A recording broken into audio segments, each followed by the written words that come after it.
Perfect. So, yes.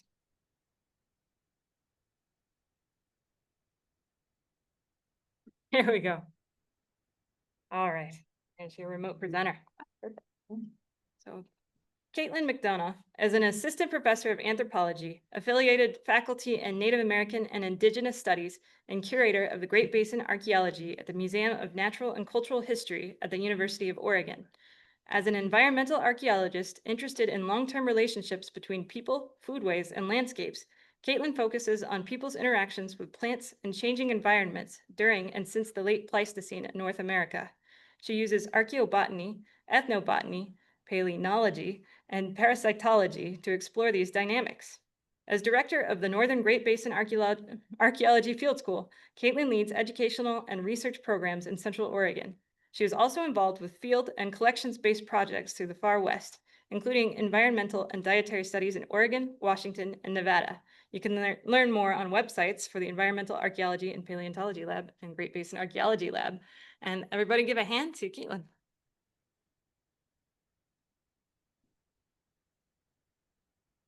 Thank you so much for that really kind introduction. And thank you all for being here today and coming out in the glorious rainy autumn night.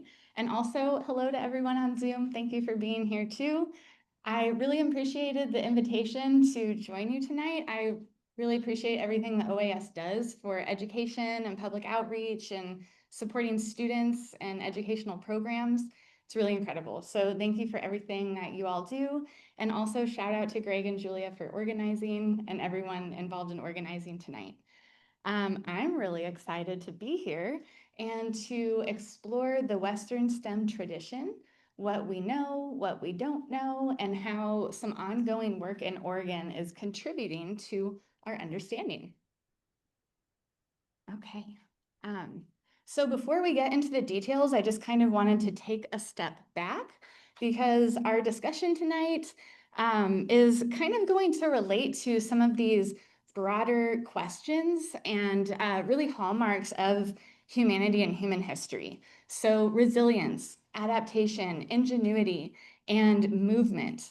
And yeah, it's really one of the main stories of humanity is moving across the entire world and settling into so many different places. For a lot of our history as humans, we were in Africa and around, well, I think it's changing all the time, but at least by 80,000 years ago, we were spreading into other continents, other places. And there's been a lot of debate about when and how people first arrived in what we now refer to as North and South America. So we're going to kind of touch on some of those debates a little bit tonight. New research continues to push this timeline further and further back all the time.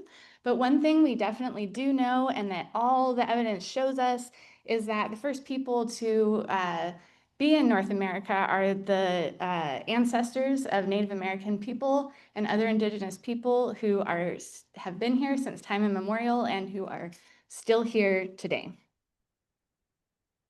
So the Western STEM tradition, and we'll get into exactly what that even means in a moment, really wasn't part of discussions about when and how people first arrived in North and South America until somewhat recently, really just in the last couple of decades. And that's because for a long time, we, or archaeologists, the royal we, I guess, thought that this story was kind of figured out. And it went something like this. Around 13,500 years ago, as global temperatures were warming, the ice sheets that were focused or centered on what is now Canada started to recede and melt, creating this corridor here, this ice-free area that people traveled through and dropped down into the plains, quickly invented this very distinct technology. Let's see if there's a that archaeologists call Clovis technology, and rapidly, in a matter of just a few centuries, spread throughout North and South America, possibly in pursuit of large game like mammoths and mastodons, and that this was a really quick process. So that was kind of the story for a long time, but in the last few decades, increasingly, this story is springing some leaks. There are now a whole variety of archaeological sites that are older and contemporary with the time period when Clovis points were in use. And we're also seeing now with more paleoenvironmental information that there may have been some other potential routes that people could have taken. For example, the Pacific coast seems to have been inhabitable by at least 16,000 years ago. And there's a lot more still to do, especially along the Pacific coast, where there's been a lot of sea level rise and it can be hard to find archaeological sites. Also importantly, in the far west, in this area that has those green hash marks, what we see in some of the oldest dated archaeological sites is not Clovis points, although there are fluted points in Western North America. But what we see in some of these oldest dated sites is a different style of projectile point or dart point. And we refer to that as the Western STEM tradition. So that's what we're going to be diving into tonight and exploring the what, when, and where of the Western STEM tradition. And I thought that we would go ahead and start with how we even arrived at the name Western STEM tradition. Where does that come from? Because people have been talking about these tools for a really long time. It's just only been in the last few decades that there's been more traction. So let's go back to the 1920s with Elizabeth and Bill Campbell, who did a lot of work in the Lake Mojave region.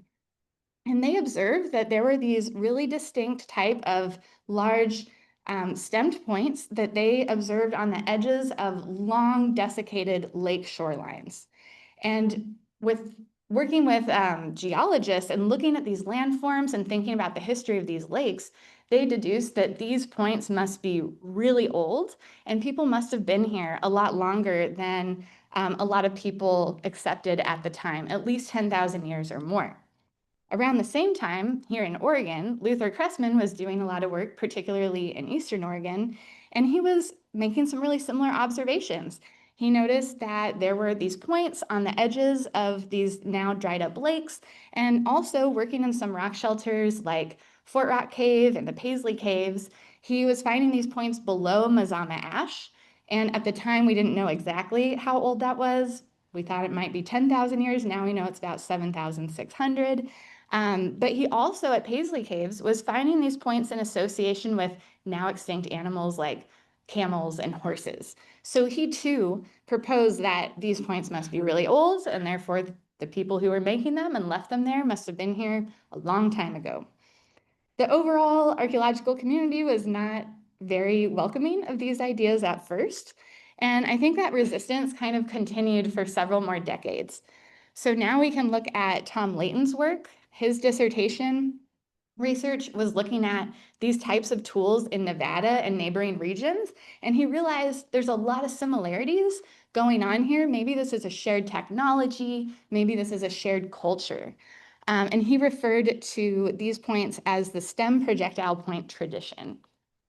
Then, if we step into the 1980s, we can look at the work of Alan Bryan and Ruth Gruen, and especially Alan Bryan had a paper in 1980 where he did a big synthesis of STEM points across the whole continent, and he referred to these as the STEM point tradition, which he contrasted with the fluted point tradition that includes Clovis points. And then later in the 1980s, the work of Mel Akins and Judith Willig continued to look at STEM points, and they particularly were looking at the Intermountain West region and seeing the similarities in that area. And that's where the Western part comes in. They referred to those points as Western stemmed. And then finally, in 1990, and with the work of Charlotte Beck and Tom Jones, they had a publication in 1990 where they kind of brought together a lot of these ideas and used the term Western STEM tradition. So there's a little background on how we arrived at this name. And Western STEM tradition, WST, seemed to stick, and we're still using it now. But what are we actually really talking about? I'm going to try to give you like a quick little overview of what, when, and where is the Western STEM tradition. I also want to say these ideas are changing a lot. There's a lot of ongoing research, and I'm just going to go ahead and shamelessly plug this book right here. I was really lucky to get to work with some really incredible contributors and really great co-editors, Richie Rosenkrantz and Jordan Pratt, on this book, and it contains 14 chapters digging into all the details of what we currently understand about stemmed and fluted technologies in Western North America. So if tonight you still have some burning questions lingering, you might be able to find some answers in this book. Okay, but let's dive in. So what am I even talking about when I say the Western STEM tradition?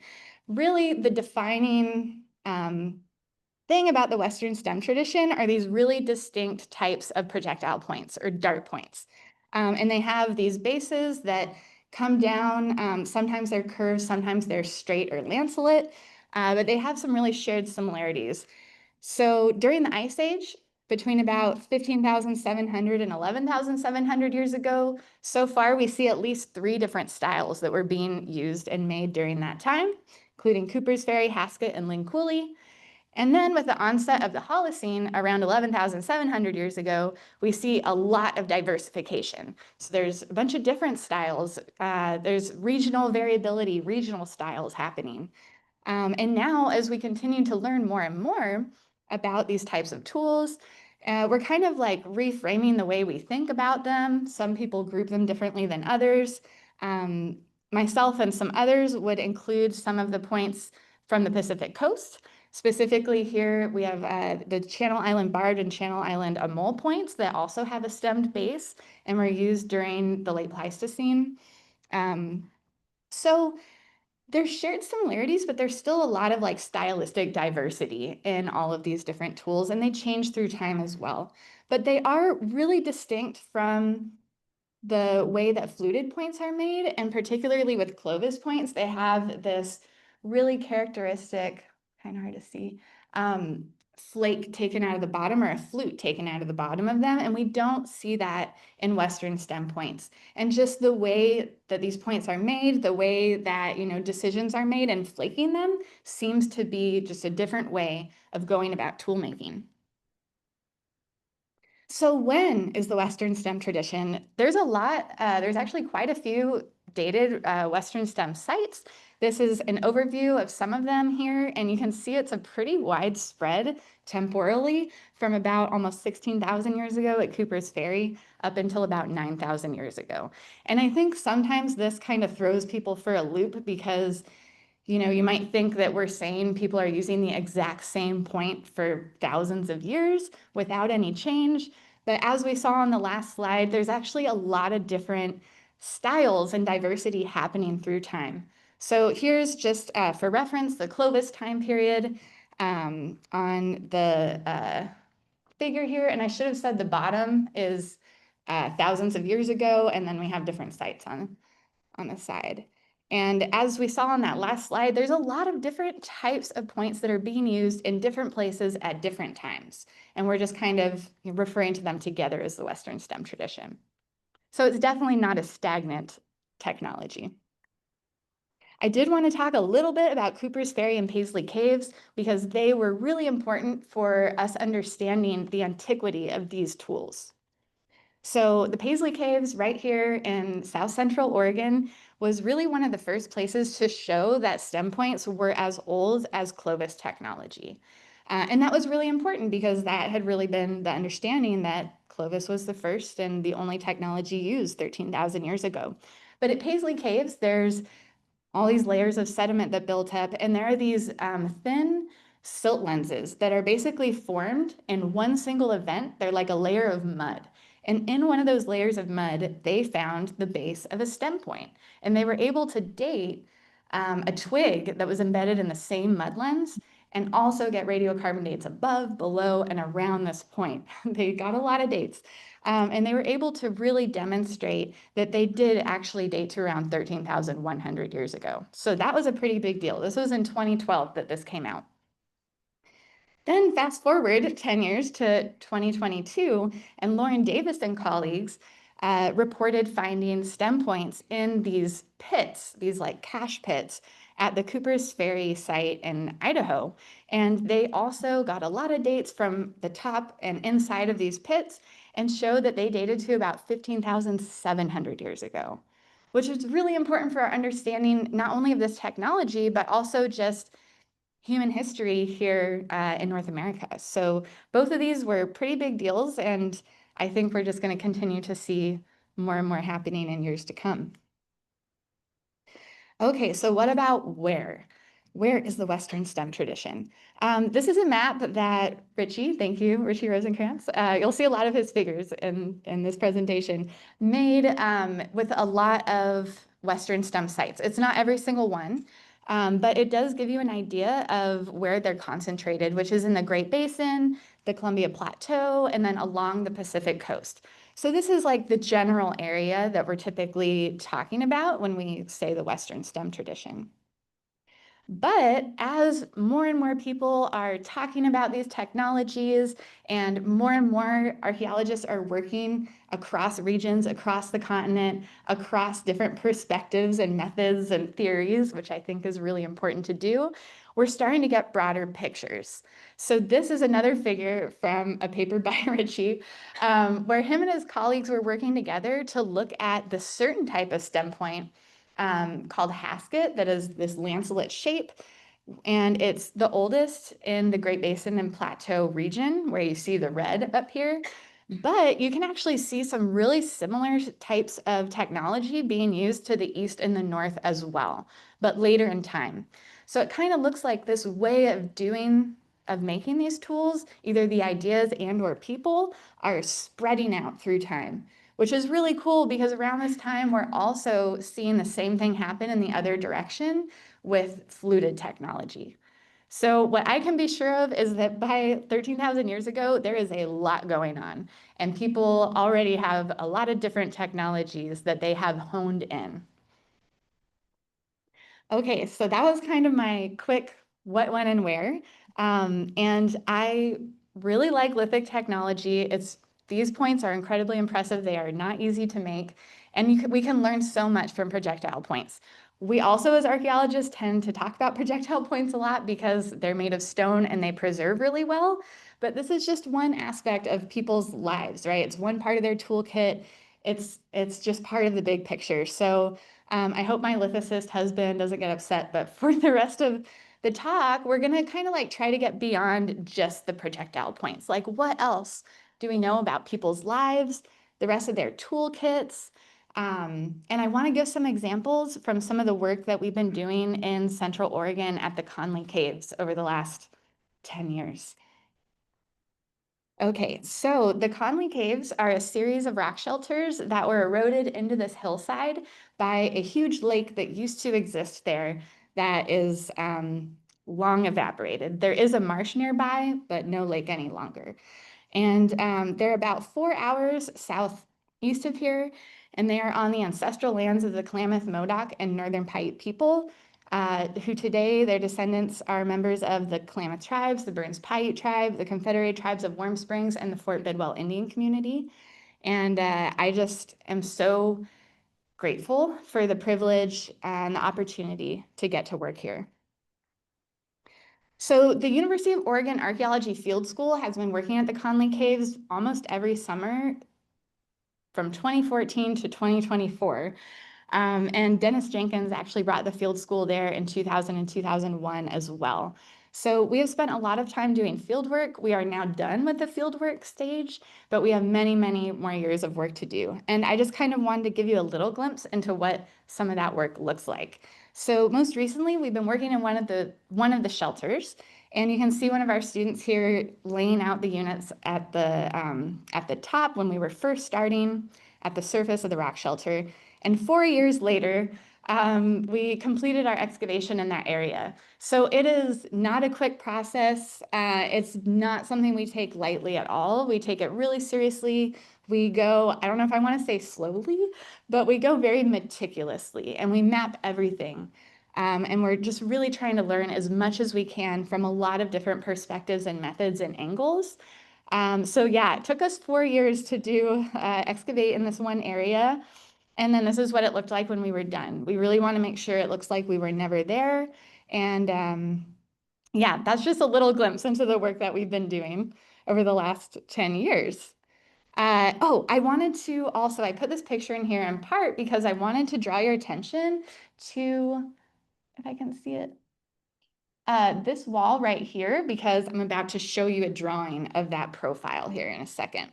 And that's Justin, our geoarchaeologist, who's a part of our research team. So this is that profile.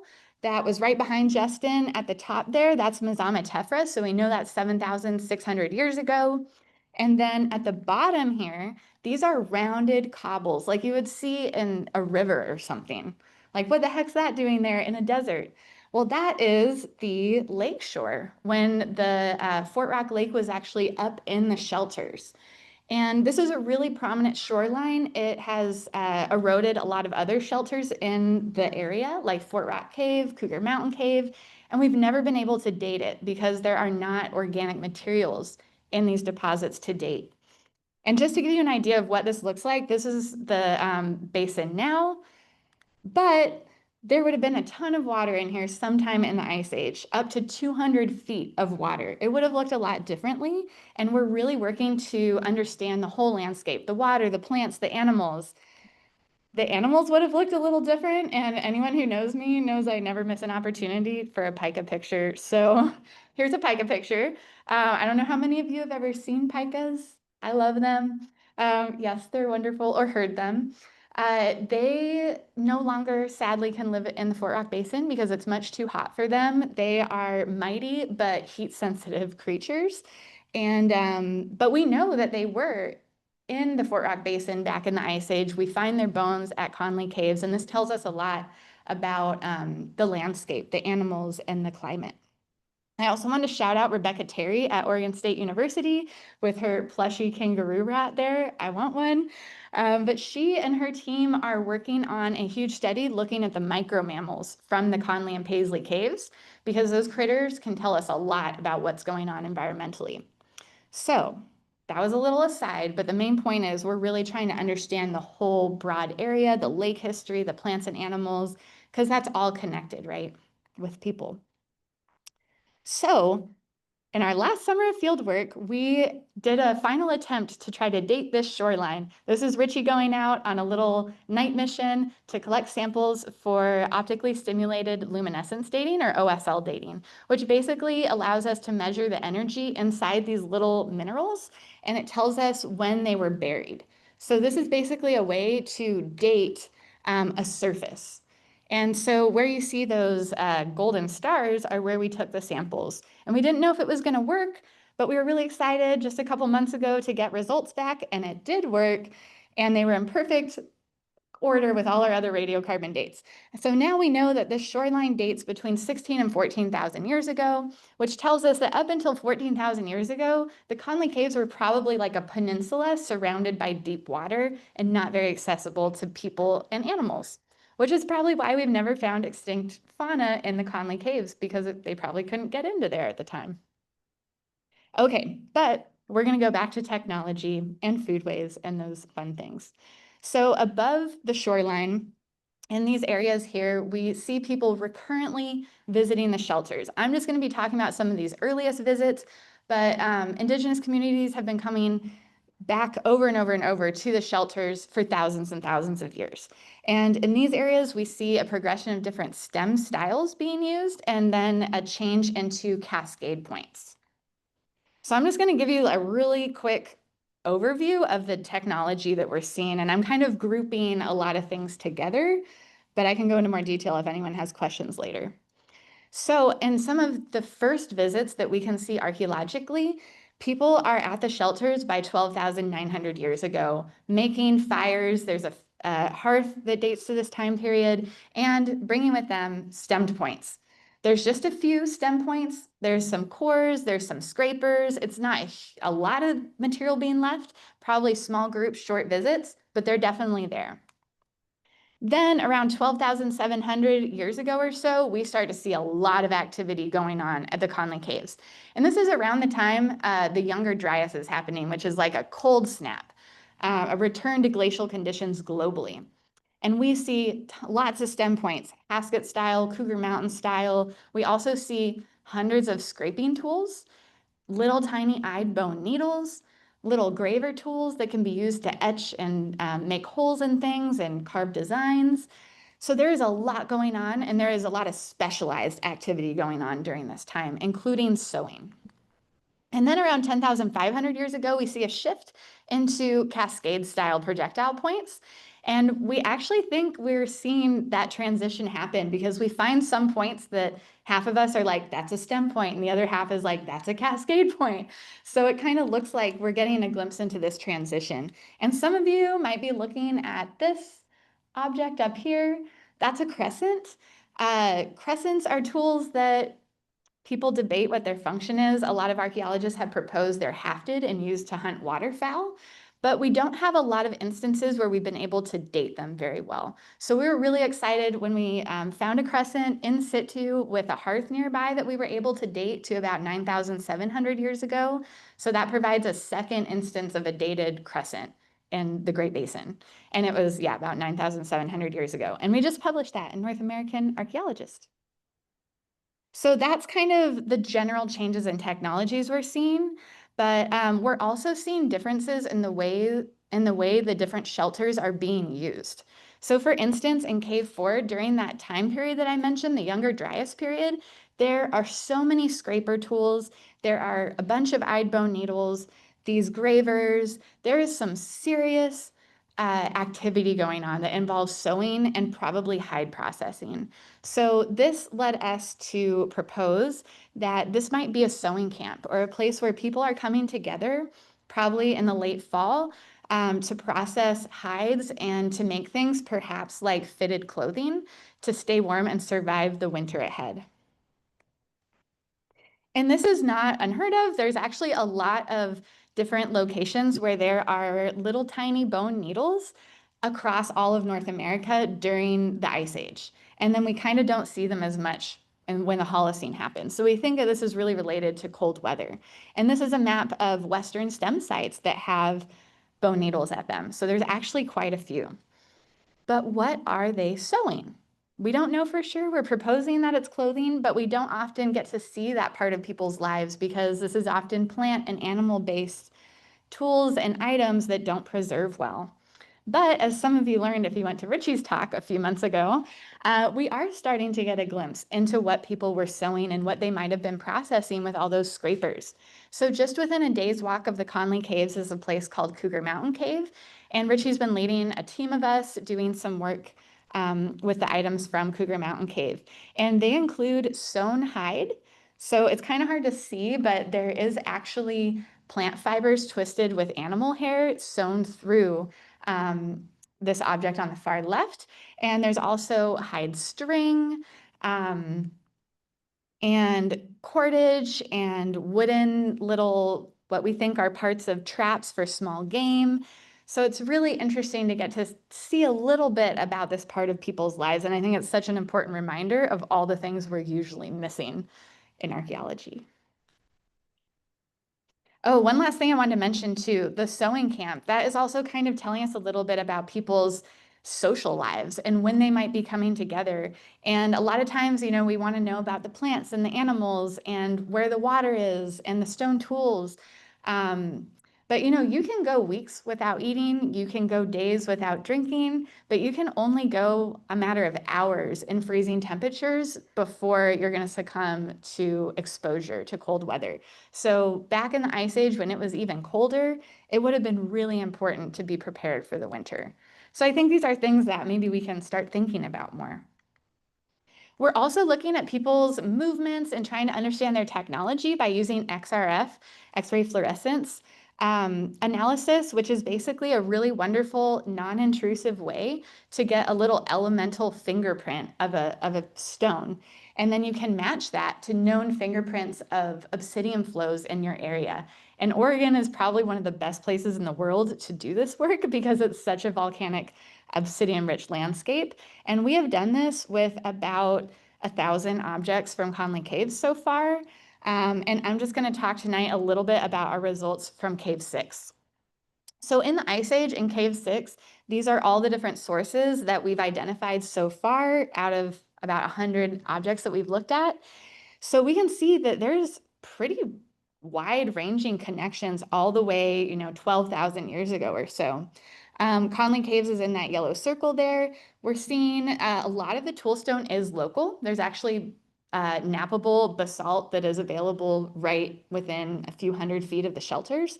But the non-local stuff, a lot of it is showing connections to the Warner Mountains and to the east, like into and across Harney Basin.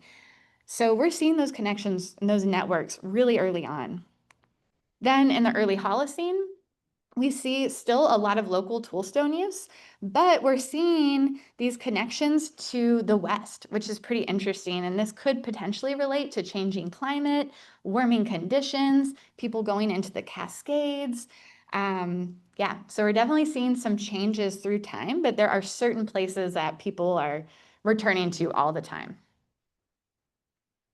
And then my favorite part to discuss, food. I love food now. I love food in the past. And we have been trying to look at what people are eating at the Conley Caves. And we're also just trying to understand what animals are out on the landscape and how does that compare to the animals we see today. So we have several different people that have or are working on the fauna at Conley Caves. Don Grayson did an analysis. Gabe Sanchez has done some work. Currently, Miranda Harding and Brian Hockett are looking at fauna. So stay tuned. But the overall picture that we've been seeing in all of these analyses are there's a lot of bison and there's a lot of elk, which is actually really cool because we don't see a lot of bison or elk at the Paisley Caves, which is just the next basin to the south. So there seems to be some type of environmental habitat difference going on there. There's also mountain sheep, pronghorn, smaller critters like wolverine, which are also not in the area anymore, coyote, bobcat, lots of rodents. We love the rodents. But really what we see the most of are the rabbits, the lagomorphs. There are hundreds and hundreds of hare bones, jackrabbits, cottontail, even pygmy rabbits, and even, my favorite, a few pika as well. There's also birds. It definitely looks like people are interacting with sage grouse and waterfowl. The Conley Caves is very near a marsh, so that makes a lot of sense. There's also some owl bones, songbirds, and fish and friends. So frogs, toads, lizards, snakes, and fish. I'm very excited about the fish. And I think that we're going to be seeing more and more fish as we start looking at our bulk samples where we can find those teeny tiny little bones. And then if we want to include some food evidence from nearby other places in the Great Basin, we could potentially include horse and mammoth. There are some proteins of those animals found on a handstone at the Paisley Caves. We don't really have a lot of clear direct evidence of people hunting megafauna in the far west, which is a lot different than what we see in the east. And we also got to add those insects in. I feel like we overlook the insects, but at Paisley Caves and Bonneville Estates Rock Shelter, we see Mormon crickets, Jerusalem crickets, katydids. Yeah, people are getting that great protein source. And some of the work that I did for my dissertation research was looking at plant use. We don't know a lot about plant use during the Ice Age. I think that's really changing and that's exciting. What I did was look inside a series of haars that date to the late Pleistocene to see if there was any preserved evidence of plants. And I found that there was actually 18 different taxa of plants that are economically important to indigenous groups in the Great Basin. These included a lot of mustards, amaranth family, which quinoa is in that family. It includes goosefoot, saltbush, seepweed, and also some wetland plants like cattail. So this tells us people are harvesting really diverse plants super far back in time, like they know where the plants are and when they're available, and they're interacting with a lot of them. This also tells us that people were probably visiting the shelters during late summer and early fall when these plants would have been available. And if we combine this with other plant records from the region, we can see that people who are using Western STEM technology have a really diverse diet that included fruits, roots, seeds, cacti, and even leafy greens. And a lot of these plants and the habitats that they grow in are really important still to indigenous communities today. And a lot of these habitats are being really negatively impacted by a whole range of things: pesticides, pollution, privatization, cattle grazing. So I think maybe archaeology can be a useful tool in just like showing and reiterating the really long-term relationships that people have with these plant communities and their importance. And also, I think this might mean we need to kind of recalibrate some of the more kind of like generalized ideas about people's lives and human experience in the Ice Age. I don't know about you, but when I used to think about that, mammoths and mastodons came to mind. And we do know that people were hunting those animals, but that probably wasn't every single day. You probably didn't have mammoth on the menu every night. And this is a map showing places that date to the Ice Age where we have evidence of food or dietary remains. And the ones in blue are the places where we know about plant use. So we talked about Conley Caves. There's also Paisley Caves where Haars and coprolites contained a lot of the same small seeds that we see at Conley, as well as phytoliths, these little silica remnants of leafy greens. So we can actually see people are eating leafy greens. I just get so excited about that. And also some evidence of root use. If we look at the Wishbone site in Utah, we see the earliest evidence of tobacco use in the world going back more than 12,000 years ago. If we look at Bonneville Estates rock shelter, again, we see a wide range of small seeds being used, as well as cacti, where people were like twisting the spines off and throwing them in the fire. This is actually a lot different than what we've seen so far about plant use further east and at sites that contain fluted technology, where it looks like people are kind of using more nuts and berries. But I think we still have so much to learn. These are just a few points. And I really just kind of want to give you an idea of how big some of these things are, like these plant remains that we're starting to look for, because they're smaller than you might think. So this is a dime. Here's a delicious M&M for scale. And here are the 14 of the seed taxa that I found at Conley Caves. They're super tiny, so we have to be looking really closely to find these things. And you might find some other things too, like these teeny tiny little fish vertebrae that I would not have seen if I wasn't looking under a microscope. And even this bone needle fragment that I definitely wouldn't have seen if I wasn't looking under the microscope. So I think the more and more that we look really closely and appreciate the small things, we're gonna really expand our perspective. So to just kind of summarize what we've been working on at the Conley Caves, we have a lot going on, but we are seeing that people are doing different activities at the shelters, probably coming there for different reasons through time, using the shelters differently for different activities. And this probably relates to seasonality as well. And we're starting to figure out what seasons people were visiting. We're also learning a lot about these technological traditions, the decisions people are making in napping their stone tools, what types of obsidian they prefer, and transitions through different styles of stem points and then into cascade points. We're also getting some really wonderful glimpses into foodways and how the landscape has changed through time and maybe how those things are related. And stay tuned for more. We have some things in the works. We have a lot to do. I really want to shout out all of the students at the University of Oregon and at the University of Nevada, Reno. One of them is in the room today that has been really doing a ton of work to help float our bulk samples, sort, and they're just such an important part of the team. And we're doing a lot of microscopic work, looking at things like starch grains, pollen grains, tiny little microscopic clues about people's lives. I also want to emphasize that this is not a one-woman show whatsoever. We have a really big team, and I'm really grateful for everyone that's involved. Everyone's got a bunch of different projects going on. I especially want to shout out Richie Rosenkrantz, Jeff Smith, Dennis Jenkins, and Justin Holcomb.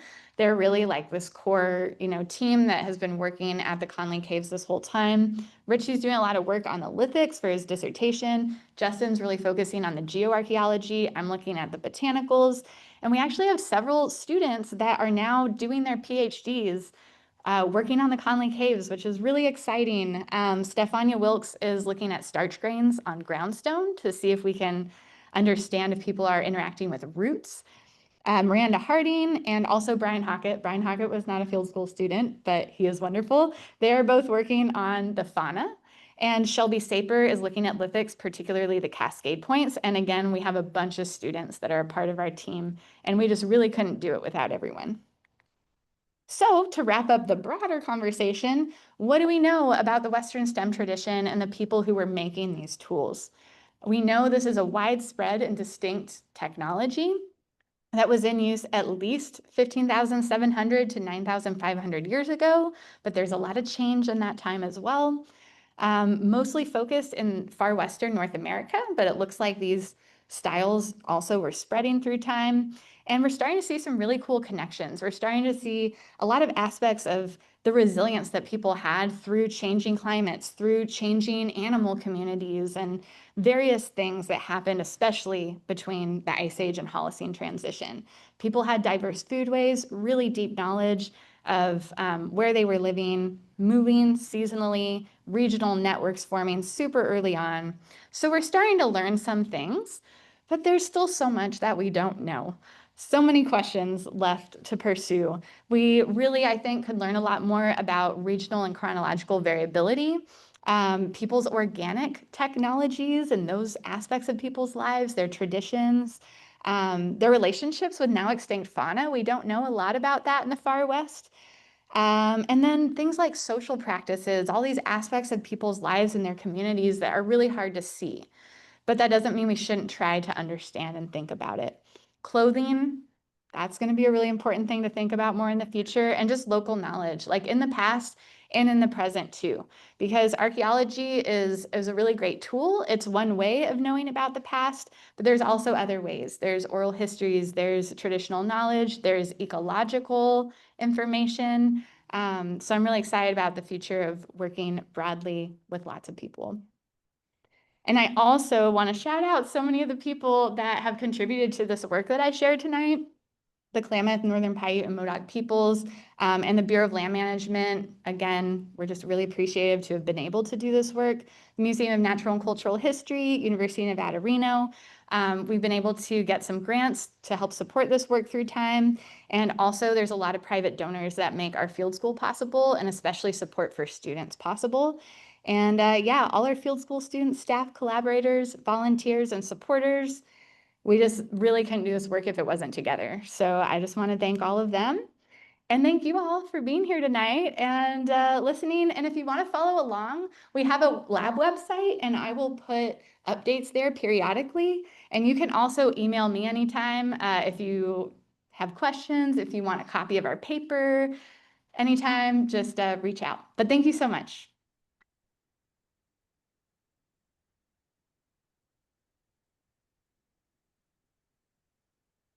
Thank you very much. And I would love to hear any questions if we have time. Yeah. If we have any questions in the audience, now is the Q&A portion, and also on Zoom. I am monitoring the chat, so put your question in the chat. Start with Harvey.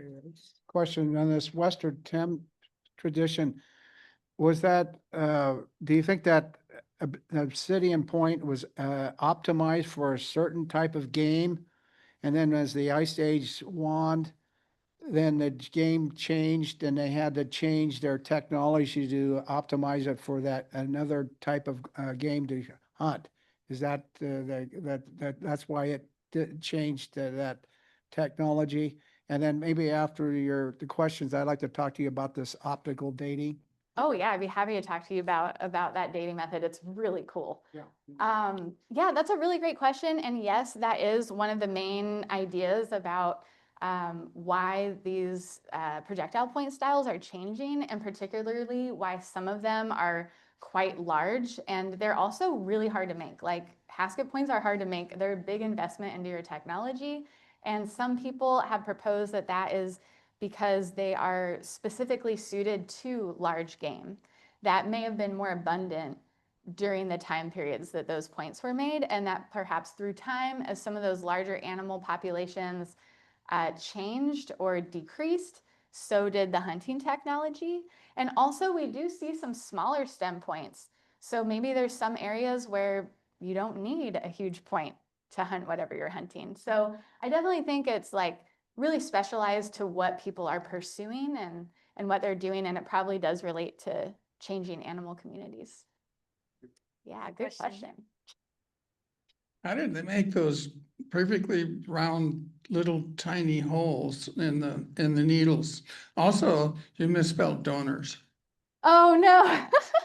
Thank you for letting me know, because I probably just continue doing that. You know, I don't want to be perfect, so I just got to put it in there. I'm just kidding. Thank you so much for pointing that out. Yes, but how do they make those perfectly round holes in the needles? The needles are incredible. They're like so delicate and well crafted. What we think they're using are those little gravers. I don't know if you saw the little tools that had like little points on the end, these really little points. We actually had a student that compared the size of those little spokes on the gravers to the size of the needle eyes. Like she measured it with a microscope, a bunch of them, and she found that they basically correlate perfectly. So we think that they were using the gravers to basically drill the hole in the needles. And we find both of those together. So yeah. All right. Hi. Correct me if I'm wrong, but I believe I read in your book that Clovis points were found with Western Stem Point at Glass Butte. Is there any evidence of Clovis or Western Stem Point influencing each other's technologies? That's such a good question. And this is something like people have been working on for a little while. Yes, there are places where you see fluted points, Clovis points, and STEM technology in the same places. There's a few instances where people have started to try to look at the patterns of those to see, like, are people here at the same time? Are they on the same landform? Do these date to the same time? The unfortunate thing is typically they're found on the ground surface and not in like stratified components that we can actually date. So it's kind of hard to figure out like how they relate in time. But yeah, there are places, particularly like at the Deet site in Oregon and in Warner Valley, where Jeff Smith and some colleagues have done some really cool work looking at shorelines and those different types of tools on them. But so far, we just haven't found a situation where there's Clovis points and STEM points in a stratified context together. Someday someone will probably find that, but until then we can only kind of hypothesize. But we definitely see that people at some point are making both of these technologies in the same places. Whether they're the same people doing both or two different groups of people doing things differently is very hard to parse out. But that's a question people are working on. So it's a really good question. Right. And are there any more questions here in OMSI or on Zoom? I don't see anybody on the chat. Oh, all right. How do you even find, like, know where to look for these microscopic items? Like, how do you decide what's dirt and what's like these microscopic items when you're Yes. when you're digging out there? That's such a good question. You guys have great questions. Yeah, you really, honestly, you can't usually tell just by looking at some dirt if there's going to be these microscopic things in it, which is why to me it's so important that we think about where they could be and take samples even if you can't see what's there. Some of the main things that we do in our work is we will just actually take bulk samples in a lot of our units in every single level. So we're basically creating column samples like through time. And then we look at everything in those samples because we don't know if anything's there or not. But then when we find certain areas where people are doing different activities, they're having fires, maybe there's tools that we could find microscopic evidence like embedded on the tool, we do extra sampling in those areas that we think are like high probability. But really, to answer your question, you really don't know until you look. Sadly, we can't microscopically look at every single thing that we excavate. I really wish we could, but we do our best to look as much as we can and to really think about that ahead of time. But yeah, you can't tell till you look. I always am telling people that. Really puts those like screen meshes to shame to see M&Ms can just fall right through it. I know, all the M&Ms we've been missing. Missing 20 vertebra. I don't see any more questions. And so I just want to thank you again for Thanks so much. Thanks. coming tonight. Thanks, Wendy. Thank you, and thank everybody here for coming. And December 2nd will be our last meeting of the year. And that will be Kimberly Fitzgerald on the Manual Labor School project over in Willamette. So thank you all for coming again and see you next month. Thank you. Anybody who wants to learn about technology, come on up here and we'll do a little Zoom tutorial. Oh yeah. Okay, that one's off. I'm not sure how to turn now. Yeah. Thank you so much for setting everything up. No problem. I guess members and also